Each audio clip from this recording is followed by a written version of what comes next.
Hello friends, mathematical वे में आप लोगों का बहुत बहुत स्वागत है। आई होप आप लोग सब बहुत अच्छे से होंगे। तो हम कर रहे हैं यूपी जूनियर सुपर टेट के लिए मैथ्स एंड साइंस के इम्पोर्टेंट क्वेश्चंस को। तो आज हम इस वीडियो में मैथ्स के कुछ क्वेश्चंस को देखेंगे, फिर हम नेक्स्ट वीडियो में साइंस के कुछ क्वेश्चंस को देखेंगे। तो चलिए हम अपना वीडियो स्टार्ट करते हैं। सबसे पहला हमारा क्वेश्चन है, यदि 10 वस्तुओं का क्रय मूल्य 12 वस्तुओं के विक्रय मूल्य के बराबर है तो लाभ प्रतिशत या हानि प्रतिशत ज्ञात कीजिए। यहाँ क्या कह रहा है कि 10 वस्तुओं का क्रय मूल्य 12 वस्तुओं के विक्रय मूल्य के बराबर है। तो यहाँ पर क्रय मूल्य क्या हो गया 12 और विक्रय मूल्य क्या हो गया 10। तो हम क्या लिखेंगे यहाँ पे कि क्रय मूल्य हमारा है 12 और विक्रय मूल्य क्या हमारा हो जाएगा 10। तो अगर हमारा विक्रय मूल्य कम है तो क्या होगा, हानि होगा। तो हानि बराबर कितना हो जाएगा, हानि बराबर हो जाएगा 12 माइनस 10 करते हैं तो क्या हो जाएगा 2 हो जाएगा।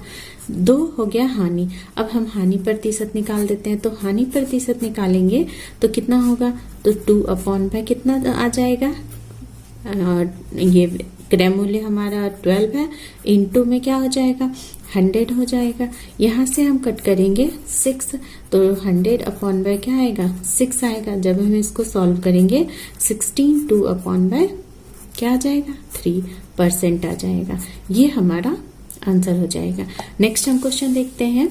नेक्स्ट हमारे क्वेश्चन में कह रहा है कि यदि 8 वस्तुओं का क्रय मूल्य 5 वस्तुओं के विक्रय मूल्य के बराबर हो तो लाभ प्रतिशत या हानि प्रतिशत ज्ञात कीजिए। अब यहाँ पे कह रहा है कि 8 वस्तुओं का क्रय मूल्य 5 वस्तुओं के विक्रय मूल्य के बराबर है। मतलब कि अब क्रय मूल्य क्या किसके बराबर हो गया, 5 वस्तुओं के बराबर हो गया। तो 5, ये 5 क्या हो गया, क्रय मूल्य हो गया। हमारा जो क्रय मूल्य आ जाएगा वो क्या हो जाएगा, वो 5 हो जाएगा। और विक्रय मूल्य क्या हो जाएगा हमारे पास, विक्रय मूल्य हो जाएगा हमारे पास 8। तो अब ये विक्रय मूल्य ज्यादा है तो क्या हो जाएगा, लाभ हो जाएगा, लाभ हो जाएगा। लाभ बराबर क्या हो जाएगा 8 में -5, तो कितना गया 3 आ गया। अब हम लाभ प्रतिशत निकाल देते हैं। हम लाभ प्रतिशत निकाल देते तो कितना आ जाएगा 3/, कितना आ जाएगा 5 इंटू में 100 आ जाएगा। यहाँ से कट करेंगे कितना आएगा 20 और यहाँ से आ जाएगा 60% आ जाएगा, 60% लाभ हो जाएगा। तो ये हो गया। अब इस तरह के क्वेश्चन को शॉर्ट में हम कैसे बनाएंगे वो हम देख लेते हैं। हमारे पास फॉर्मूला क्या है हम वो देख लेते हैं। तो हमारे पास फॉर्मूला है कि यदि ए वस्तु का क्रय मूल्य बी वस्तु के विक्रय मूल्य के बराबर हो तो हानि प्रतिशत, जब हम ये देखेंगे कि ए क्या है, ए छोटा है बी से, तब के लिए हानि होगा। हानि प्रतिशत निकालेंगे तो क्या करेंगे b - a/b करेंगे, इंटू में 100 करेंगे, इंटू में क्या करेंगे 100 करेंगे। जब क्या होगा कि a कम होगा b से, जब a कम होगा b से, मतलब विक्रय मूल्य क्या होगा ज्यादा होगा और क्रय मूल्य जो दिया होगा वो कम होगा। तो हम ये फॉर्मूला अप्लाई करेंगे और हमारा क्या निकल के आएगा, हानि प्रतिशत निकल के आएगा। फिर नेक्स्ट है कि यदि a वस्तु का क्रय मूल्य b वस्तु के विक्रय मूल्य के बराबर हो तो क्या निकलेगा, लाभ प्रतिशत निकलेगा। अगर क्या हो, a बड़ा हो b से, a बड़ा हो b से। तो हमने दोनों तरह के क्वेश्चन को देखा। जब हमने देखा कि a क्या है, छोटा है b से, और यहाँ हमने देखा क्या a क्या है, बड़ा है b से। तो दोनों के लिए, तो b के लिए क्या होगा, लाभ प्रतिशत के लिए क्या होगा, a - b/, क्या हो जाएगा b हो जाएगा, इंटू में 100 हो जाएगा, इंटू में 100। तो ये दोनों फॉर्मूला हम अप्लाई करके जल्दी से इस तरह के क्वेश्चन को हम सॉल्व कर सकते हैं। नेक्स्ट हमारे पास क्वेश्चन है कि 21 वस्तुओं को बेचने पर 3 वस्तुओं के विक्रय मूल्य के बराबर हानि होती है तो हानि प्रतिशत ज्ञात कीजिए। इसमें क्या कह रहा है कि 21 वस्तुओं को बेचने पर 3 वस्तुओं के विक्रय मूल्य के बराबर हानि होती है। तो अब ये 3 वस्तुओं के विक्रय मूल्य के बराबर क्या होती है, हानि होती है। तो टोटल जो हमारा ये क्रय मूल्य हो जाएगा वो क्या हो जाएगा, हमारा क्रय मूल्य कितना हो जाएगा, हमारा क्रय मूल्य हो जाएगा 21 + 3, क्योंकि 21 जो है वो विक्रय मूल्य है और 3 वस्तु के बराबर हानि हुआ है, तो विक्रय मूल्य प्लस हानि क्या हो जाएगा, क्रय मूल्य हो जाएगा। तो यहाँ से कितना आ जाएगा, 24 आ जाएगा। अब हम हानि प्रतिशत यहाँ पे निकालेंगे। हानि प्रतिशत तो कितना आएगा, 3, और टोटल कितना हो गया, क्रय मूल्य 24 हो गया, और इंटू में क्या आ जाएगा, 100। तो यहाँ से जब हम इसको कट करेंगे तो हमारे पास कितना आ जाएगा, 12, 4/8 हो जाएगा। इसको जब हम कट करेंगे 1/2 आ जाएगा, 12 1/2% आ जाएगा। नेक्स्ट हमारे पास क्वेश्चन है कि उस वर्ग का क्षेत्रफल ज्ञात कीजिए जिसके विकर्ण की लंबाई 6 मीटर है। उस वर्ग का क्षेत्रफल हमें निकालना है जिसके विकर्ण की लंबाई क्या है, 6 मीटर है। अब हमारे पास इस तरह का एक वर्ग हमारे पास है, उसके विकर्ण की जो लंबाई है वो 6 मीटर है, तो हमें क्षेत्रफल ज्ञात करना है। तो हम क्या लिखेंगे कि वर्ग का क्षेत्रफल बराबर क्या हो जाएगा।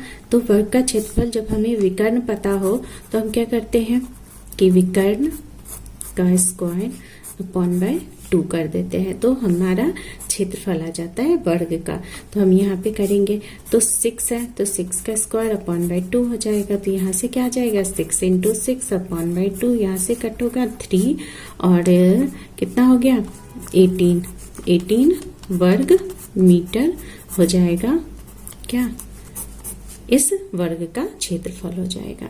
नेक्स्ट हम क्वेश्चन देखते हैं। नेक्स्ट हमारे पास क्वेश्चन है, एक वर्ग की प्रत्येक भुजा की लंबाई में 20% की वृद्धि करने पर वर्ग के क्षेत्रफल में कितने प्रतिशत की वृद्धि होगी। हमें बताना है कि वर्ग के क्षेत्रफल में कितने प्रतिशत की वृद्धि होगी अगर हम उसकी भुजा की लंबाई में क्या करें, 20% की वृद्धि करते हैं।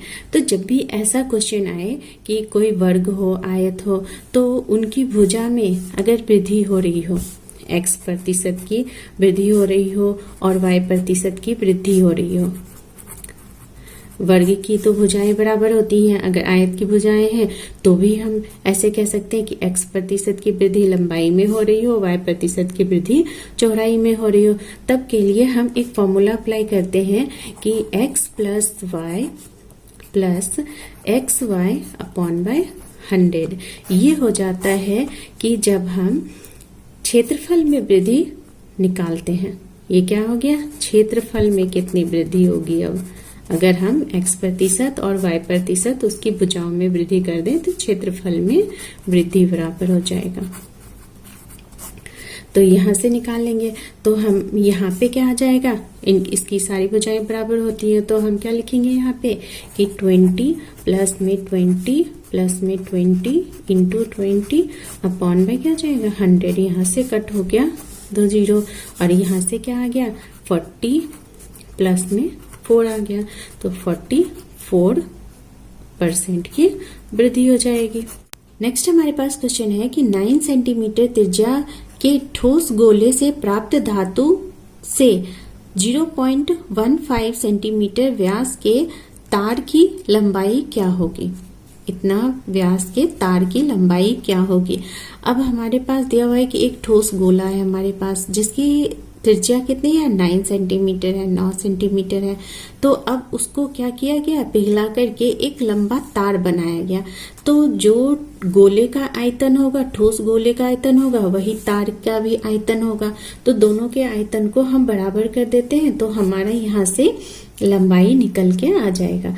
तो यहाँ पे हम ठोस गोले का आयतन क्या लिखेंगे, तो ठोस गोले का हमारे पास आयतन होता है 4/3 इंटू में पाई इंटू में r³ और अब ये तार की लंबाई, तो तार किस शेप में होता है, सिलेंडर शेप में होता है, तो सिलेंडर का आयतन क्या होता है, पाई r² होता है।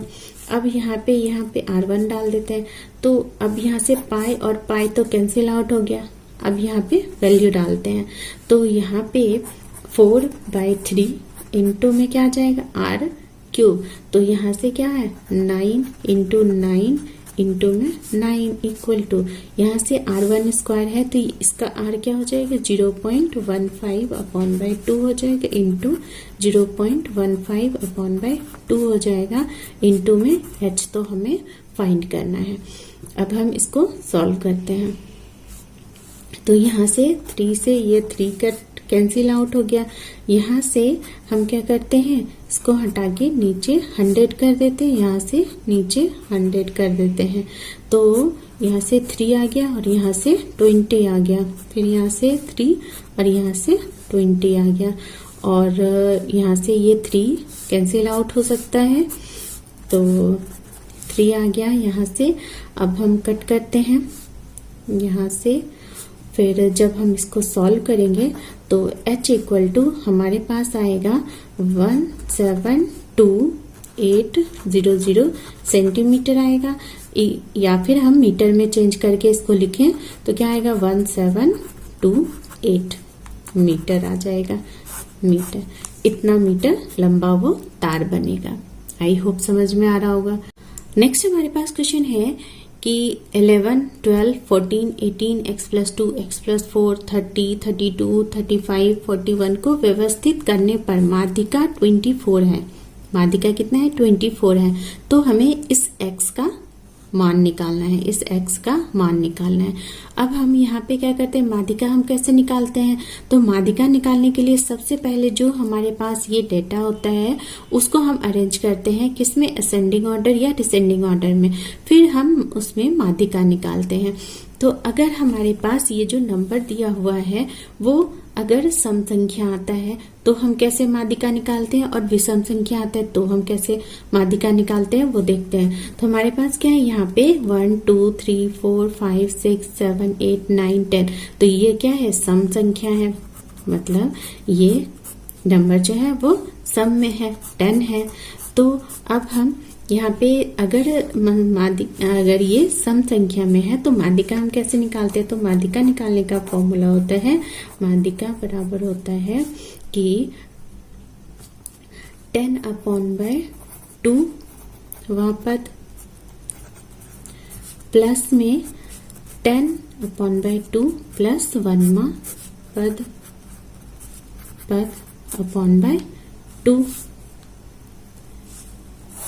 अपॉन/2 हो जाएगा। अब यहाँ से 10/2वां पद कौन सा होगा, तो 5वां, तो 5वां पद यहाँ से कौन सा होगा, 1, 2, 3, 4, 5 ये वाला होगा, ये वाला होगा। फिर क्या है 10/2 5 + 1 6वां पद कौन सा होगा, तो ये होगा। तो इन दोनों को हम जोड़ करके x+2 और हम x+4 करेंगे, इन दोनों को जोड़ करके और क्या करेंगे 2 से हम डिवाइड कर देंगे। तो यहाँ से कितना आ जाएगा, हम इसको जोड़ेंगे तो तो यहाँ पे आ जाएगा 2x प्लस में आ जाएगा 6 और अपॉन में क्या आ जाएगा 2। जब हम कॉमन निकाल के इसको कट करेंगे तो क्या आ जाएगा x प्लस में क्या आ जाएगा 3 आ जाएगा, x प्लस में 3 आ जाएगा। और इक्वल टू में माध्यिका कितना दिया हुआ है 24 दिया हुआ। अब यहाँ से निकाल लेते हैं तो x इक्वल टू क्या आ जाएगा 24 माइनस में 3, तो यहाँ से आ जाएगा कितना 21। तो x का वैल्यू कितना आ गया 21 आ गया। नेक्स्ट हमारे पास क्वेश्चन है, यदि समीकरण x² - 6kx + 5 = 0 है का एक मूल कितना है 5 है, तो k का मान क्या होगा, k का मान निकालना है। अब हमें पता है कि एक मूल अगर दिया हुआ है तो हम इसमें रख करके हम k का मान निकाल सकते हैं। तो एक मूल अगर हम इसमें रखते हैं तो क्या होगा, वो 0 के इक्वल हो जाएगा और k का मान निकल जाएगा। तो हम यहाँ पे रखते हैं x² है माइनस में 6kx है और +5 = 0 है और k का x का वैल्यू कितना है 5 है। तो हम यहाँ पे रखते हैं 5 का स्क्वायर माइनस 6 × k × 5 प्लस में 5 = 0। जब हम इसको सॉल्व करेंगे कितना आएगा 25 माइनस में 30 k आ जाएगा और प्लस में 5 आ जाएगा इक्वल टू 0। अब यहाँ से ये प्लस हो जाएगा तो 30 आ जाएगा, 30 माइनस 30 के इक्वल टू 0, तो 30 = 30 k आ जाएगा, 30 कैंसिल, k इक्वल टू क्या आ जाएगा 1। तो k का वैल्यू क्या निकल के आ गया 1 निकल के आ गया। नेक्स्ट हम क्वेश्चन देखते हैं। नेक्स्ट हमारे पास जो क्वेश्चन है वो है कि 3 की पावर x - y = क्या है 27 तथा 3 की पावर x + y = क्या है 243 है। तो x का मान क्या होगा हमें ये बताना है। अब हमें यहाँ पे दिया हुआ है कि 3 की power x minus Y equal to 27, तो इसको हम लिख सकते हैं कि 3 की power x minus Y equal to 3 की पावर 3। तो अब यहाँ पे बेस इक्वल है तो पावर क्या हो जाएगा, इक्वल हो जाएगा। तो x minus Y equal to क्या लिखेंगे, 3 लिखेंगे। यहाँ से ये आ गया। अब यहाँ से x का कोई मान निकाल सकते हैं, x इक्वल टू हम ये लिख सकते हैं 3 प्लस y लिख सकते हैं। अब इसी तरह से हम इसका निकाल लेते हैं, 3 की power x plus Y equal to 2 4 3 आ गया। तो 3 की power x plus Y equal to यहाँ 3 की पावर ये क्या आ जाएगा, 5 आ जाएगा। इसका फैक्टर निकाल करके हम इसके पावर को ला सकते हैं। तो x plus Y equal to क्या आ जाएगा, 5 आ जाएगा। यहाँ से हम x का वैल्यू रख देते हैं तो क्या आ जाएगा, 3 प्लस वाई इक्वल टू 5। अब यहाँ से क्या आ गया कि 2y इक्वल टू 2 आ जाएगा। तो y इक्वल टू क्या आ गया, 1 आ गया। अब इसका वैल्यू, y का वैल्यू इसमें अगर रखेंगे तो x इक्वल टू क्या आ जाएगा, 4 आ जाएगा। तो हमें क्या निकालना है, x का वैल्यू निकालना है। तो x का वैल्यू कितना आ गया, 4 आ गया। इसका वैल्यू क्या आ गया, 4 आ गया। यही हमारा आंसर आ गया। नेक्स्ट हम क्वेश्चन देखते हैं। नेक्स्ट हमारे पास क्वेश्चन है यहाँ से कि यदि मूलों का योग 11 है तथा मूलों का गुणनफल कितना है, 30 है, तो द्विघात समीकरण ज्ञात कीजिए। तो हमें क्या करना है, द्विघात समीकरण ज्ञात करना है। तो द्विघात समीकरण का हम फॉर्मूला लिख लेते हैं। तो द्विघात समीकरण का फॉर्मूला क्या होता है, द्विघात समीकरण इक्वल टू होता है एक्स स्क्वायर माइनस मूलों का योग इनटू में x होता है प्लस मूलों का गुणनफल ये होता है द्विघात समीकरण का फॉर्मूला। इक्वल टू में 0 आ जाएगा। तो यहाँ से हम लिख देते हैं एक्स स्क्वायर, मूलों का योग क्या है, 11 है, तो 11 हो जाएगा, x हो जाएगा प्लस मूलों का गुणनफल कितना है, 30 है, 30 इक्वल टू में क्या आ जाएगा, 0 आ जाएगा। तो ये हमारा क्या आ गया, द्विघात समीकरण आ गया। आई होप समझ में आया होगा। तो आज का वीडियो हमारा यहीं तक का था। आई होप वीडियो अच्छा लगा होगा। अगर अच्छा लगा है तो प्लीज लाइक करिए और अपने दोस्तों में से शेयर करिए। Thanks for watching.